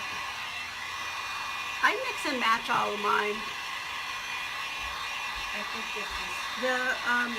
The laurel and the fleur-de-lis, I think because of the animals, thank you, are the best-selling ones, and the ones I see in most projects. My friend Jean, who's here, we're going to be working on one of her mirrors. We are going to be using classic elements. She has an antique mirror where the molding came off of the corners. And so things like this, which I don't use on a lot of my projects, but like these kind of pieces go great on some of the old, like when that's molded on there and painted, it's going to look great on her project. I need a cup of water now. I didn't know I was going to whitewash for you guys. Yeah, can you get me a cup of water? Thank you. She's visiting to do a project. I'm putting her to work.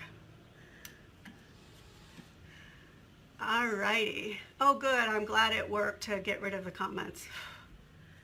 You learned something new today on your iPad.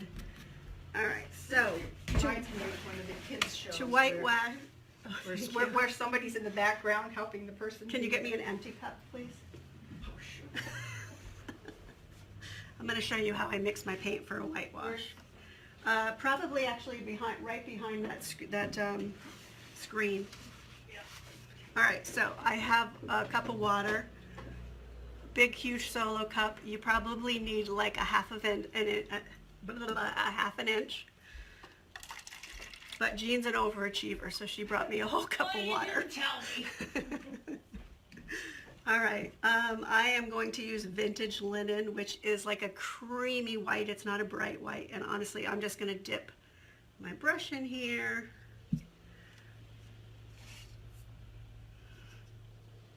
it's just watered down paint because I want to be able to have it fall into the crevices and then lift right up. And I had another color on my brush, so that's, let me grab a brighter white. Hold on one sec.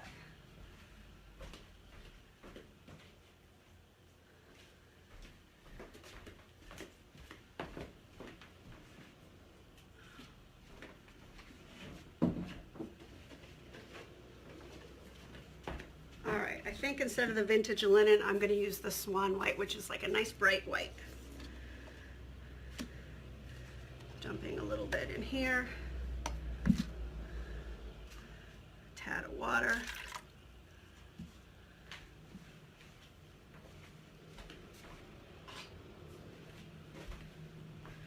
And mixing it in with my brush.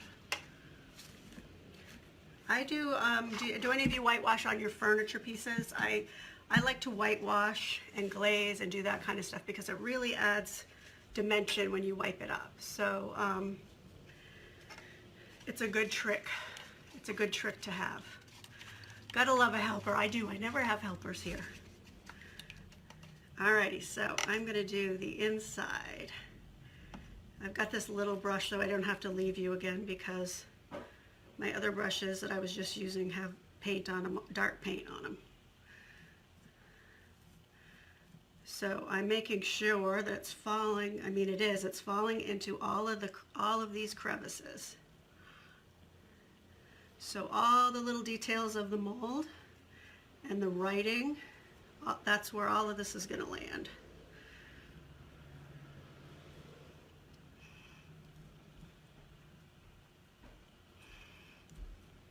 We're going to wipe it back in a minute. I have a shop cloth, that's what I usually use.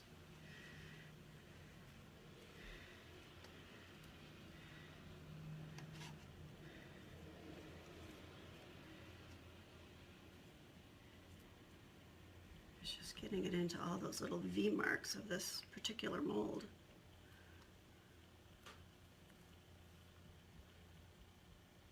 Which is exactly where I want it actually, so I want to make sure it gets into every single spot. All right, now I'm going to wipe it up.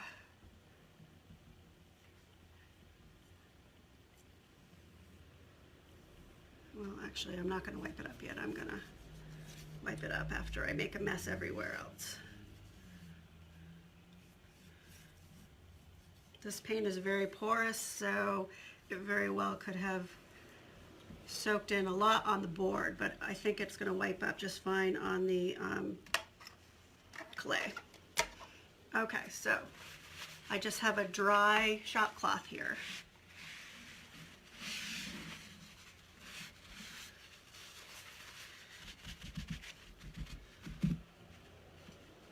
And that's awful wet.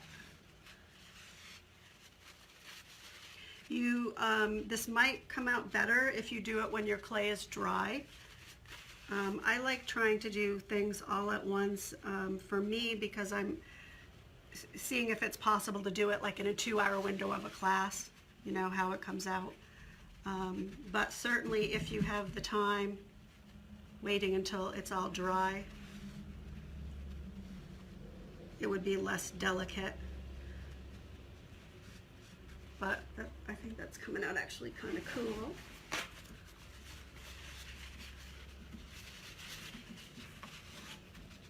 You can pat it, you can wipe it, and it's sitting right down in there into all those crevices, which I am going to show you in a minute. I think it looks okay, but I always have a... And then the last thing that I know this is going to get, because all my projects get it, is dark wax, which will make the white pop even more. What do you think? It's pretty cool, huh? I love the way it settled. I love the way it settled into the letters. So a little dark wax is going to just finish this off. I don't think, probably not even any gold gilding. Yeah, let me know when you try it, Barbara. Post it to my page, share it. I love it when I copy Sally and Josie's projects and tweak them to make them my own, and then hopefully that's what you guys do. You like? All right. I think that's it for now because this really is to dry, and I need to paint all the edges of the board so that I can hang it and it looks like a finished piece. And then we're going to work on Jean's frame, and we're going to take pictures of that so you can see the process of kind of how to take an old frame and repair it to look like an old frame that's not broken anymore. It's not going to look new because we don't want it to look new. So, all right, you guys have an awesome day. I'm probably going to do a short announcement later about the drawing for the 20 shares on the stamping the jeans. So you might see me later. Catching the replay is totally fine. It'll just be like a 3-minute thing. Okay, have a great day. Thanks, you guys. Hello, you guys. I think it's 1:59, but I've been killing time waiting for 2 o'clock because I'm so excited to try the 1 hour enamel. Yeah, so as you come on, say hello. I'm going to be using Abyss, the color that I showed in the picture. I have my door open and I'm on Main Street, so if you can't hear me at any point because of the traffic noise, let me know and I'll close the door. All right, I found myself. I'm not showing that anybody is here yet though, so I'm going to wait a minute. I got a little excited and came on a little early. Yeah, what's everybody up to today? It's so pretty out. It seems like it's about 60 degrees out.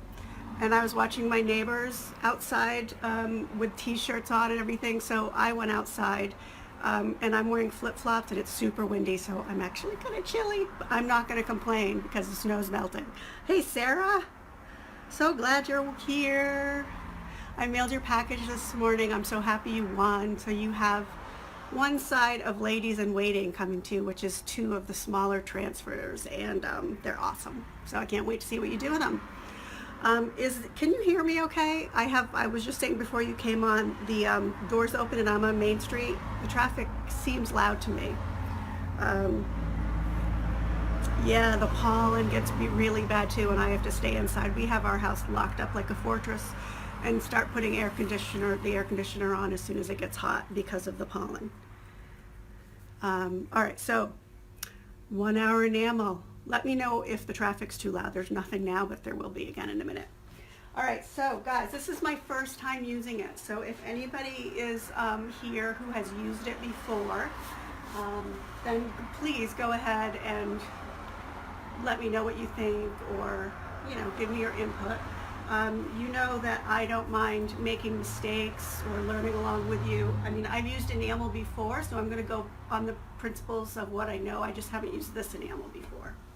So this table, I just sanded and cleaned it off. I'm going to show you. It's got some details down there, and I sprayed it a little bit with some primer because it had some glaze and dark wax in there, and I wanted to make sure I got it all off so that the enamel would stick. Okay. You can hear me good? Okay. Hopefully nobody will go by and be tooting. All right, so this is, I guess I need a stir stick because the top does not look at all like the can. But this is Abyss, the Wise Owl 1 hour enamel, so it dries in an hour. It's an acrylic resin, so it's going to dry nice and hard. Fabulous for doors and cabinets. I actually just used an enamel, not this one, because I didn't have it yet, but a few months ago on some, I have a hair floating on my tongue here. But a few months ago on some French doors I did in the house. So what I know about this is that it's going to dry fast, so you can't keep going over your paint with your brush or you're going to get drag. That's true with all enamels. I'm going to grab a stir stick because I actually didn't even think of that. Hello, Joe. Joe uses the 1 hour enamel, so She's here to cheer me on and correct me when I'm wrong.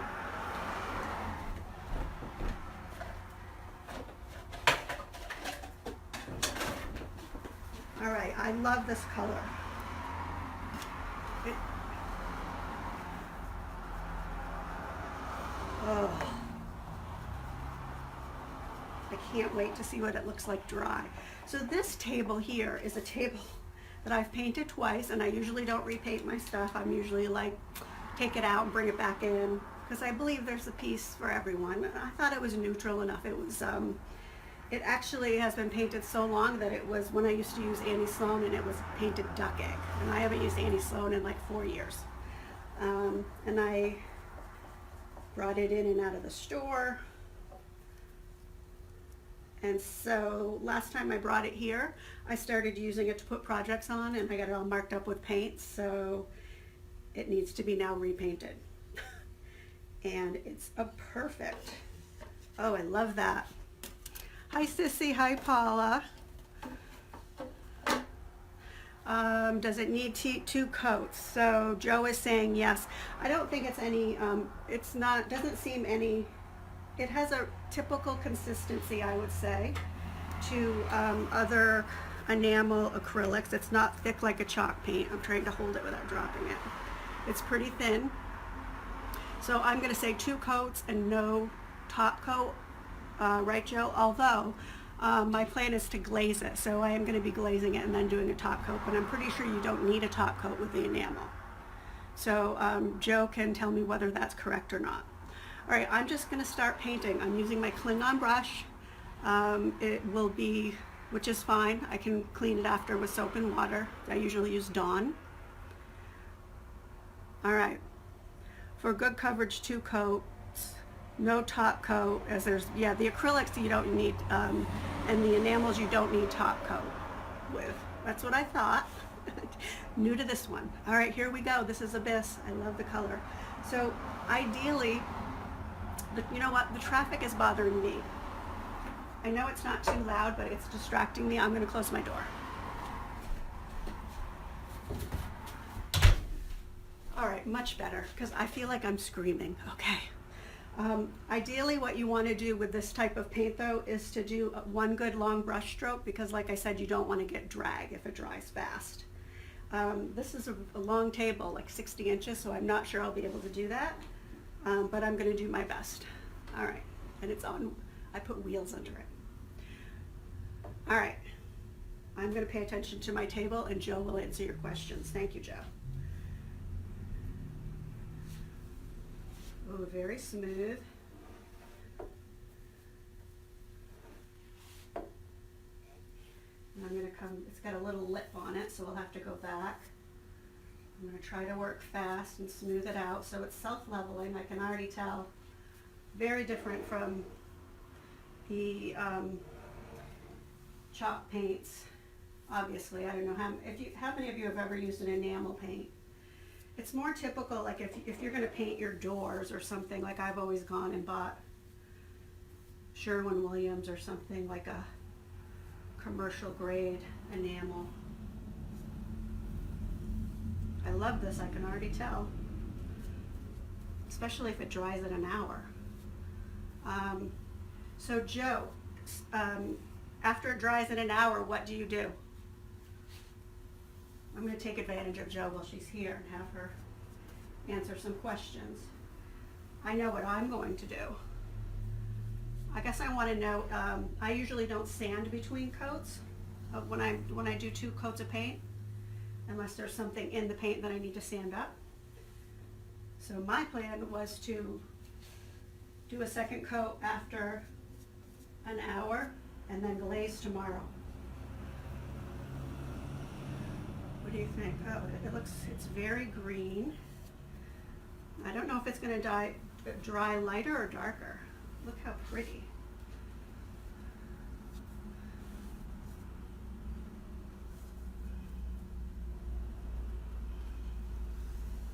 All right, so I feel like I'm doing this pretty quickly, going across it and getting a nice clean drag, a nice clean brush, so I don't get drag, I mean. There are no brush strokes in this at all between the Klingon and the self-leveling. I can tell you that there's no brush strokes, just spots where you can see where I need to have a second coat. Those aren't brush strokes, they're where it's a little see-through.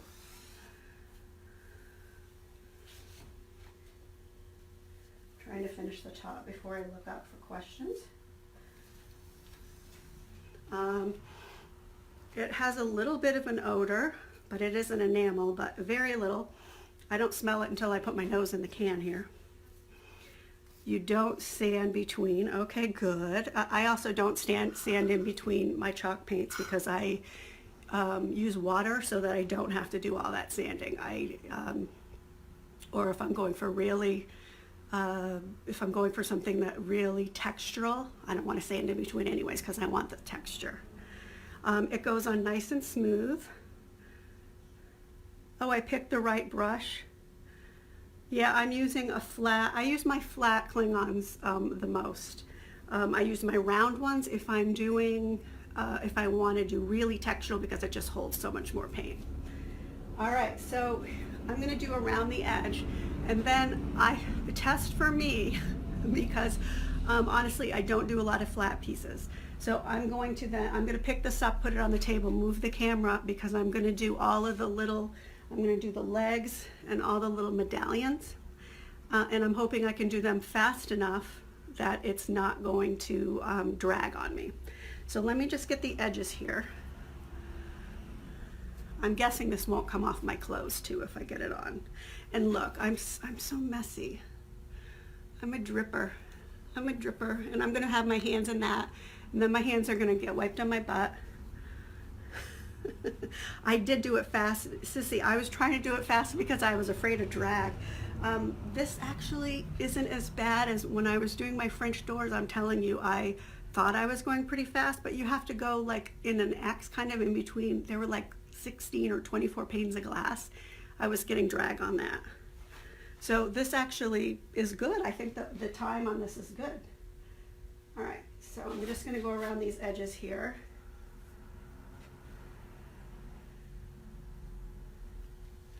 It's a pretty green. It's a blue-green kind of. I'm not sure what kind of glaze I'm going to be using on it. Well, Wise Owl glaze, I'm not sure what color.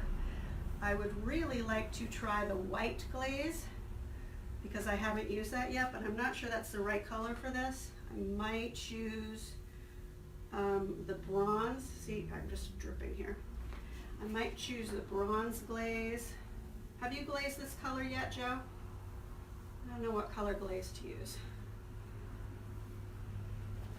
Bronze, maybe? Maybe the ebony or charcoal. I only bought like 5 colors. I'm not sure. So I do have the Abyss on my website for sale.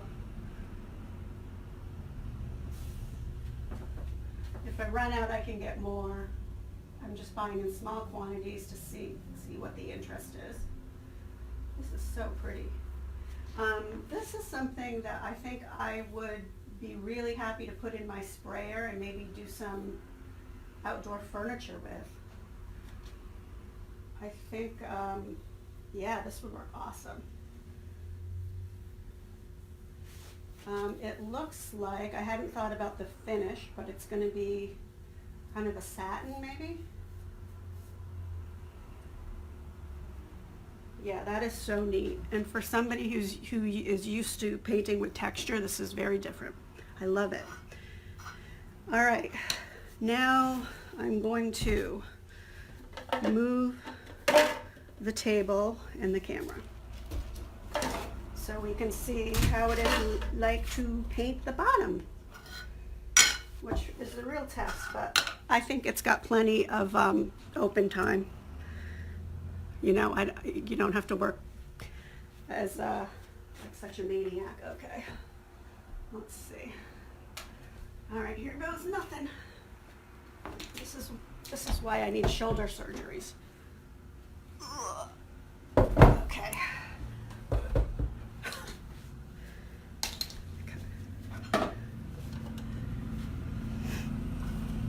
I'm still here.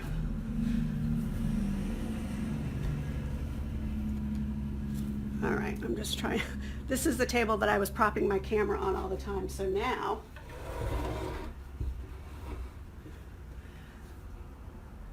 let's see, where do we want to go? How about right there? Let's work on this.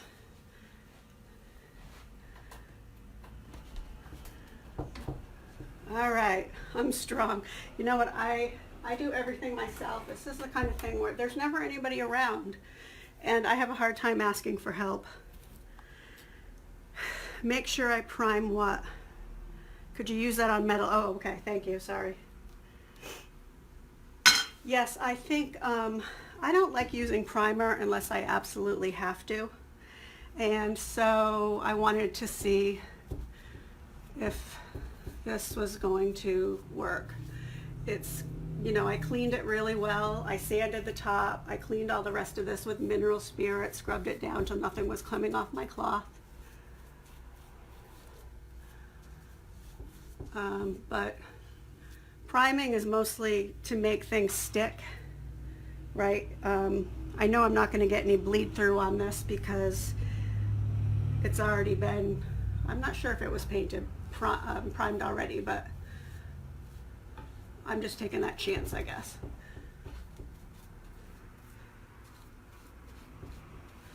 And if I was doing my front door, oh, that it really does go on smoothly, but I don't even mind that it's actually, I don't even mind that it's a little see-through because I am going to glaze it. So I might not do 2 coats on the base. This is going on just fine. Look, you can paint regular. It's just going to be hard as a rock. All right, can you guys see that okay? I'll need to prime doors. Yeah, if I, high traffic and, yeah, Joe, you're right. Joe has a good point. So if you're doing cabinetry, obviously that is something high traffic. It gets a lot of wear, and it's something you, believe me, only want to do once. You don't want to have to do that twice. You want it to stay on. You definitely should prime that. I have the 1 hour primer. I've used that. It works. It's a good primer. It doesn't smell. But like I said, I just didn't do it on this one. That is very pretty.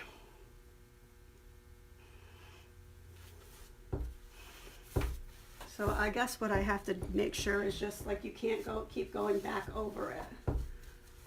Like I want to make sure that I don't,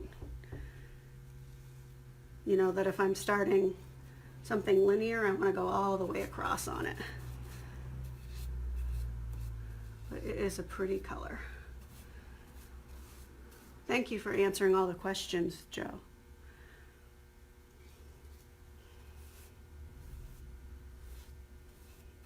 I'm thinking this probably dries much faster outside.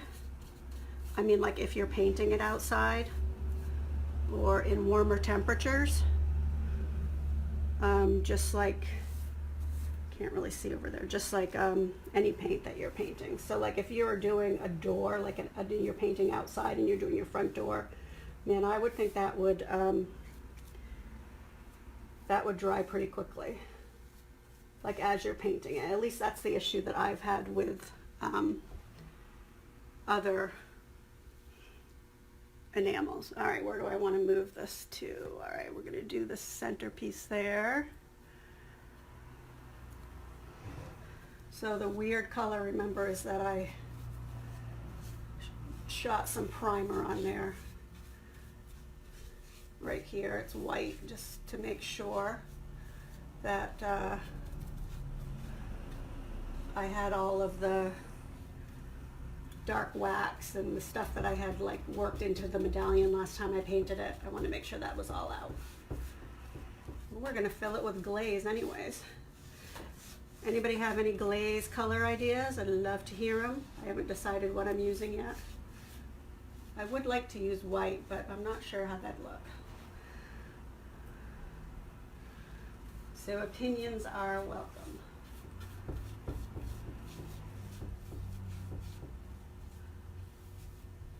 All right. It's a little sticky. I've got it somehow. I got it like on my brush here because I'm good at that. I wonder if the top will be close to dry by the time I'm done with this. I'm not going to try the scratch test on it, but just yet. Turquoise teal glaze, Betty. What color glaze? Well, I want to use one of the one of the Wise Owl glazes.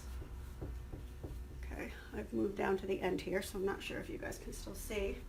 I want to use one of the Wise Owl glazes.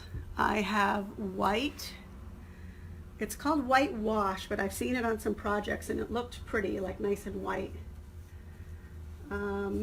I have a bronze color that's actually very pretty. It's got like specks of gold and when the light hits it. And I've got, what's the other one? Oh, I have dark star, which is kind of like a midnight blue. Or I could just use a black. I think I got a black glaze. So one of those, a color I already have.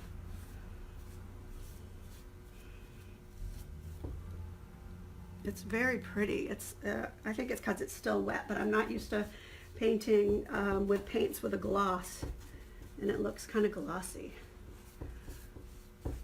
More contemporary, like the pieces, Joe, that you are painting. You're doing a lot of mid-century modern. I could see that this is like awesome for that, especially if you don't have to do a top coat with it.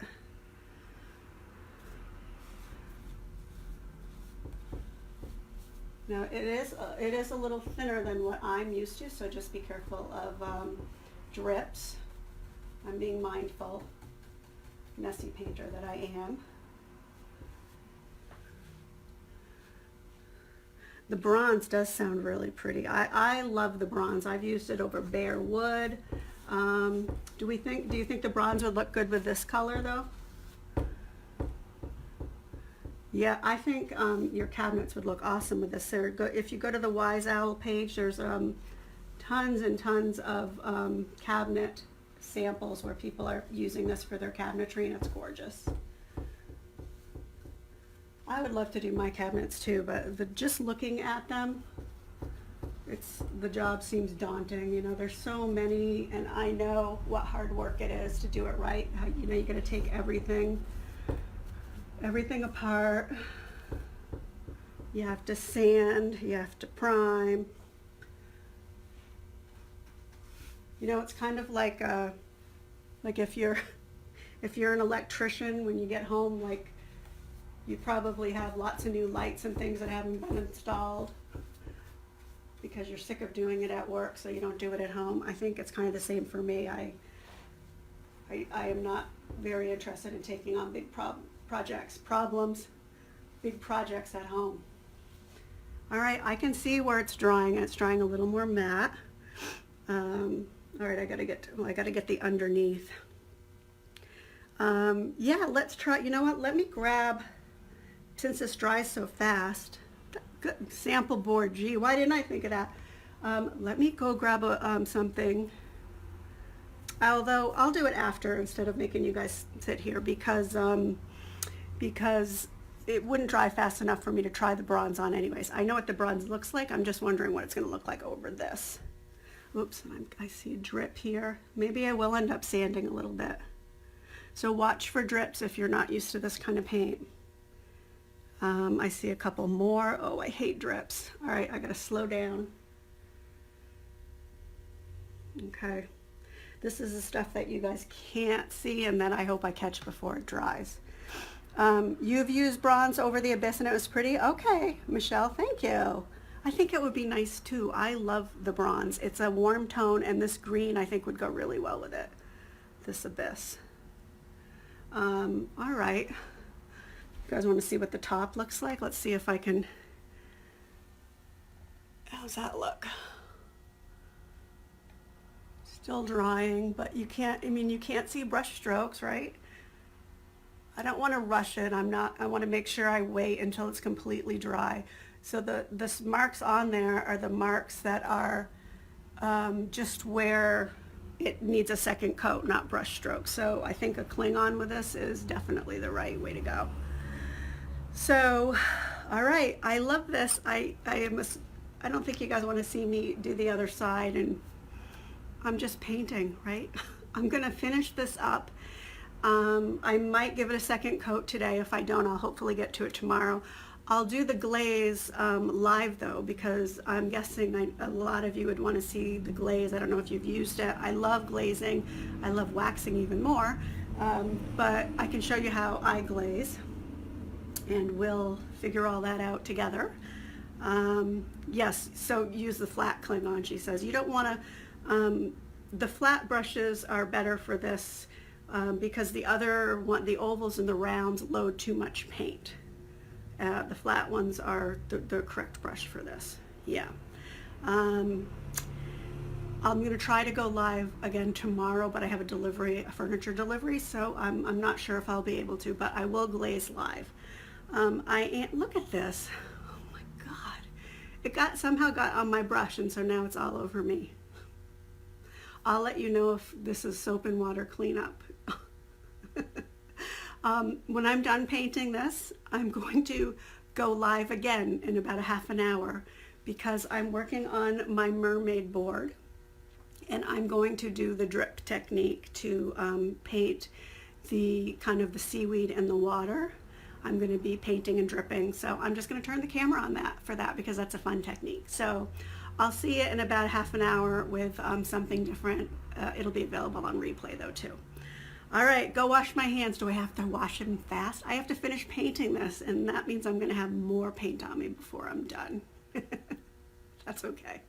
I've given up on the nice clothes and shoes. I wear them when I work in the shop once a week, and I feel like I'm all dressed up to go to church. All right.